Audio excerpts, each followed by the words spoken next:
The Homestretch follows 3 homeless teens as they fight to stay in school, graduate, and build a future. Each of these smart, ambitious teenagers, Rocky, Casey, and Anthony, challenge audiences to rethink stereotypes of homelessness as they work to complete their education while facing the trauma of being alone and abandoned at an early age. With unprecedented access into the Chicago Public Schools, an emergency youth shelter and group home, the Homestretch follows the kids as they move through the milestones of high school while navigating a landscape of couch hopping, emergency shelters, transitional homes, street families, and a school system on the front lines of this crisis.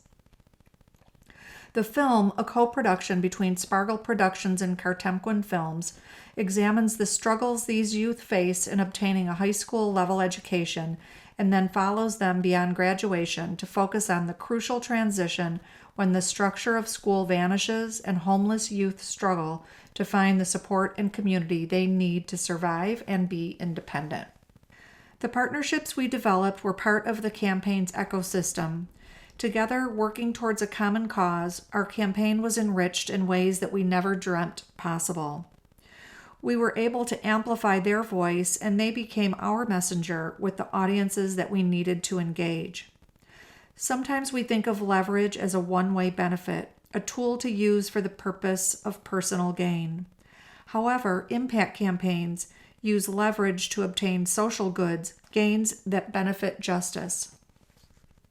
She was like, "You are one of the smartest people in my class. Why are you not doing your work? Why are you not coming to school?" Like, it's just some stuff you don't understand. I've been homeless for a while now, since I've been like 14, but, I'm good, right? I have 6 freshmen, 8 sophomores, 4 juniors, and I have 11 seniors. They are really, really skillful at hiding what's wrong. There's been so many days when I'm getting in my car in the parking lot and I look and here's one of my kids walking down the street. And it occurs to me, where are they going? Is there anybody who has any place else they can go to tonight? Because we're gonna have to do a lottery and everybody's not gonna be able to get in. It was because of the way that I am that my mother got rid of me because, I'm a lesbian. We are in one of my teacher's house. Whenever I needed somewhere to sleep or eat, she was there for me. Not growing up with my father or my mother, going through several foster homes, some abuse, some sexual, some mental. The entire time I was in high school, no one ever said, "Are you okay? Do you need anything? Can I feed you?" I noticed you've been wearing the same clothes all week. And so when I watch those kids, I can't just stand there and not do something. How you gonna change it? How you gonna write the next chapter of your life? I can't be out here like this. I gotta get better for myself. Everything that I've been working on, trying to finish my GED and trying to find a full-time job, this is my opportunity. I have to finish school. That is not a choice. You're not some bad person because you ended up in this situation. It's a situation. It's not who you are. So hold me in thy heart. Draw thy breath in pain to tell my story. I want to welcome everyone to our graduation ceremony this evening. May the wind be always at your back. May the wind be always at your back. May the sun shine warm upon your face. May the sun shine warm upon your face.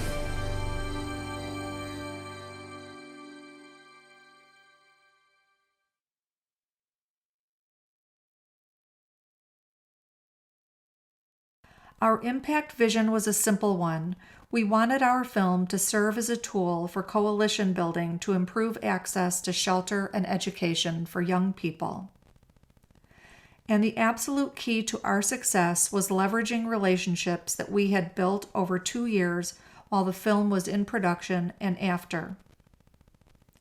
Our partners included our broadcaster through public television, educators, national youth homelessness NGOs, government officials, and our film subjects.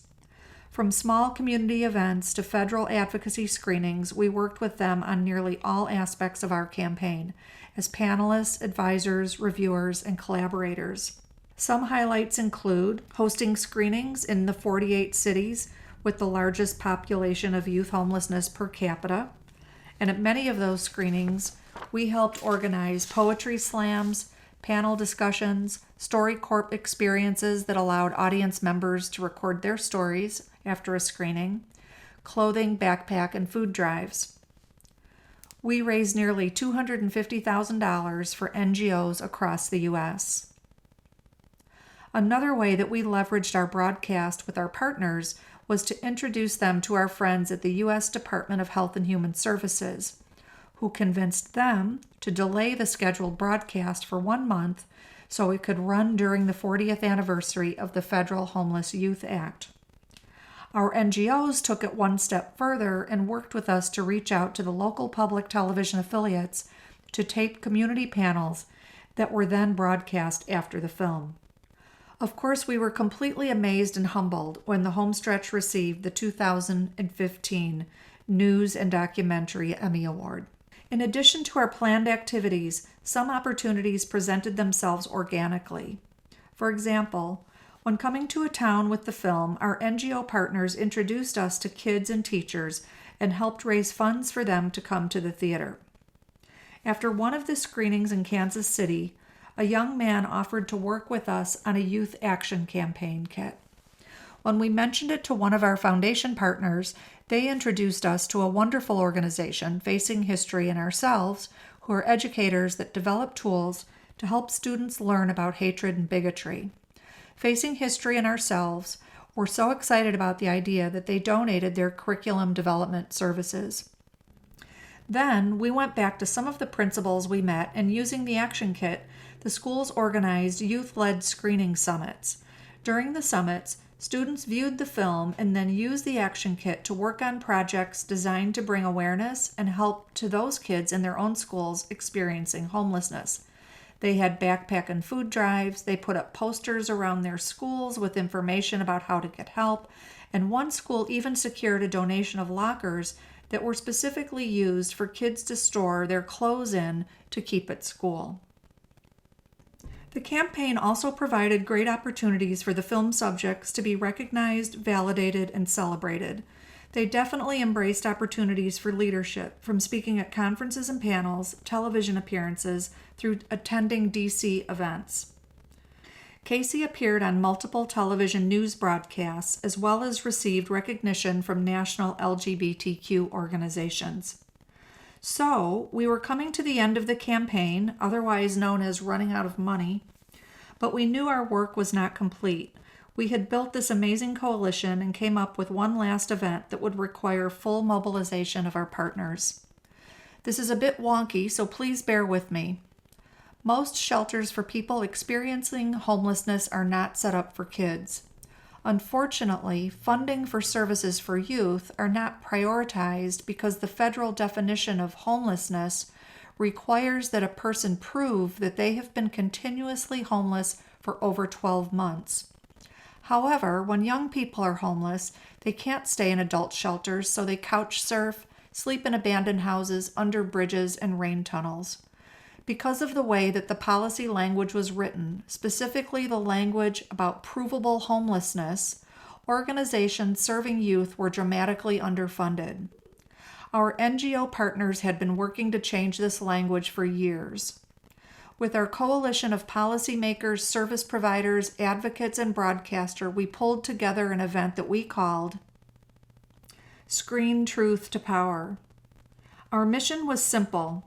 We wanted the agency directors to move forward and add one sentence to the federal description of homelessness that would recognize couch surfing as proof of homelessness, thus allowing federal funding for youth services to rise to the same levels as funding for adult homeless services. Over the span of the campaign, we developed a great deal of trust with our government agency partners, but they were never on the road with us, and we wanted them to see what we saw, like kids needing to pick a number to get a bed for the night in an emergency shelter. Then we had this crazy idea. What if we were to hold a national, simultaneous, interactive screening event that would allow youth shelter workers from across the country to talk directly with the government agency directors? We went back to our broadcast partner and pitched the idea. They thought it was crazy too, but they agreed to do it if they could bring the American University Department of Communications in to study the outcome. So we partnered with a tech platform provider to donate the online platform that we needed and then went about organizing the event. This is how it worked.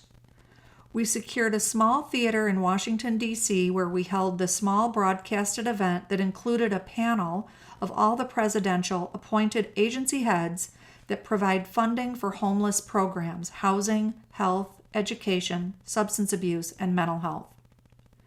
The film was then broadcast from the D.C. event directly into the shelters and was viewed simultaneously over 3 time zones.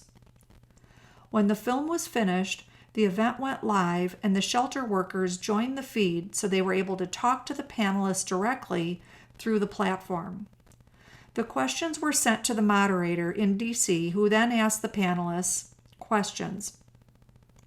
Initially, the local agency directors spoke up, often with technical questions about requirements or rule clarifications. But as things warmed up, the frontline shelter workers started to chime in. And the mic dropped when a young shelter worker in Reno, Nevada, asked this presidentially appointed panel of agency directors, "Hey, we just need sleeping bags out here." The panel went silent until one of the panelists asked the worker if there was a local foundation that might give them sleeping bags. She started to cry and said, "I don't think you understand." The event wrapped up and went offline. On their own, the agency directors stayed to talk and agreed to work together to figure out how to change that language. 6 months later, the term homeless includes children and youth who are sharing the housing of other persons due to loss of housing. Couch surfing was recognized as proof of homelessness. Mission accomplished. The budget for the entire campaign was around $150,000 over 2 years. The cost for the national online legislative event was around $15,000. However, some of this was covered through the in-kind donation of the venue and refreshments for the national event and the OV platform that served as the online communication device. We also worked closely with our legislative partner, the Administration for Children and Families, who provided administrative support. The legislative event took about 4 months from planning through implementation. I want to reiterate that none of this would have been possible without leveraging relationships that we had built over the 2 years of the campaign. Our partners were part of the campaign's ecosystem: our public television broadcaster, educators, NGOs, government, funders, our film subjects, and of course ourselves. All of these partners working towards a common cause enriched our campaign in ways that we never dreamt possible. We were able to amplify their voice, and they became our messenger with the audiences that we needed to engage. Sometimes we think of leverage as a one-way benefit, a tool to use for the purpose of personal gain. However, impact campaigns use leverage to obtain social goods, gains that benefit justice. I've altered a popular quote from James Cash Penney to summarize the spirit of leveraging partnerships. The best campaigns come from those who are working independently towards one goal in unison. Good luck with your campaign.